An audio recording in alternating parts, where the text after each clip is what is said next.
آپ کو اگر میں یہ تاریخ سناؤں تو حیرت ہوگی کہ ایک کشتی، میں آپ کو بتاتا ہوں، ایک کشتی میں سفر کر رہے لوگ، کشتی میں اچانک پانی چڑھ گیا اور دھیرے دھیرے کشتی ٹوٹ گئی اور طوفان کی نظر ہو گئی، جتنے تھے سب ہلاک ہو گئے. اس کشتی میں ایک ماں اور ایک بچہ. وہ بچہ صرف 4-5 دن کا تھا یا کچھ مہینے کا تھا. ماں جو ہے ایک تخت کو پکڑ کر کے اپنے بچے کو تخت پر لٹا دیتی ہے اور خود ڈوب جاتی ہے. اس کشتی میں کوئی موجود نہیں رہا. ایک بچہ 4 دن کا یا 6 دن کا وہ تخت کے سہارے بہتے بہتے کنارے تک آ کر لگ گیا. ایک قافلہ وہاں سے جا رہا تھا، انہوں نے بچے کو زندہ سلامت دیکھ کر کے اٹھا لیا. آپ کو میں بتاؤں، وہ بچے کو لے جانے والے لوگ اپنے گھر پرورش کرتے ہیں اور اس بچے کو ہی شداد کہا گیا ہے. وہ جو بچہ تھا جس کی ماں بھی مر گئی، سارا قافلہ ڈوب گیا.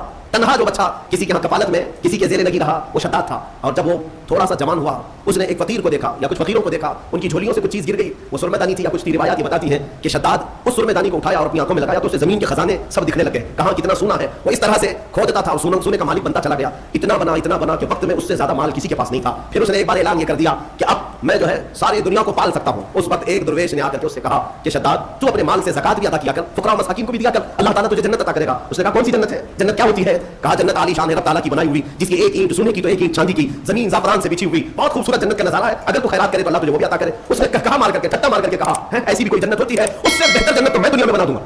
تو وہ جنت کی لالچ مجھے دے رہے ہو، اتنا مال تو میرے پاس ہے کہ میں خود بنا لوں جنت. اور اس نے آرڈر دیا اور عدن ایک علاقہ ہے، وہاں پر جنت بنانے کا حکم دیا. موسم ڈھونڈا گیا، ٹھنڈا موسم ہو، باغیچے لگائے گئے، دریا اس کے اندر نہریں بہائی گئیں اور پھر سونے اور چاندی کی اینٹوں سے محلات تعمیر کیے گئے. برسوں لگ گئے اس جنت کو بنانے کے لیے. پھر وہ وقت آیا کہ جب شداد اس کی اوپننگ کے لیے اپنے گھر سے نکلا، اپنے گھوڑے پر سوار ہو کر، طاقت کا نشہ، دولت کا نشہ، غرور کہاں لے جا رہا ہے، دنیا میں جنت بنایا ہے. گھوڑے پر بیٹھ کر کے جب اپنی بنائی ہوئی ہاتھوں کی جنت کو افتتاح کے لیے پہنچا، دروازے پر پہنچا نہیں تھا کہ گھوڑا ٹھوکر کھا کر گرا اور شداد نیچے جیسے ہی گرا چوٹ لگی اور وہیں اس کا دم نکل گیا، نہ اپنی جنت میں قدم رکھ سکا. اسی کو ارم کہا جاتا ہے. ارم جو ہے فارسی لفظ ہے، وہ شداد کی بنائی ہوئی جنت کو کہا جاتا تھا. عزیزان گرامی وقال ملک الموت اسرائیل علیہ الصلوۃ والتسلیم سے میرے آقا صلی اللہ علیہ وسلم نے سوال فرمایا تھا کہ اے اسرائیل، کیا تمہیں روح نکالنے کے درمیان کبھی ایسا لگا ہے کہ اس کی روح اچانک اس وقت میں نکالی جائے؟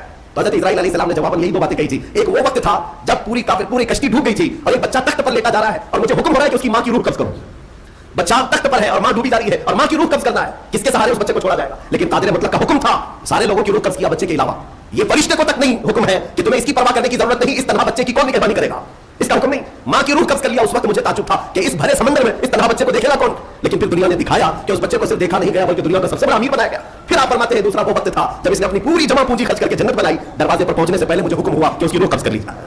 عزیزان گرامی وقار رب ذوالجلال کے فیصلے وہ قادر مطلق محکم فیصلے فرماتا ہے. بعض لوگوں کو ایسا لگتا ہے کہ سب کچھ انہیں کا ہے، ابھی دنیا تو ان کے پاس ہے، طاقت ان کے پاس ہے، تخت ہے، سب کر لے جائیں گے. تمہیں پتہ نہیں قرآن میں خود مولا نے فرمایا ان بطش ربک لشدید، بے شک تمہارے رب کی پکڑ بہت سخت ہے. جس وقت وہ پکڑ کرتا ہے تو کوئی آس پاس چھڑانے کی طاقت بھی نہیں رکھتا.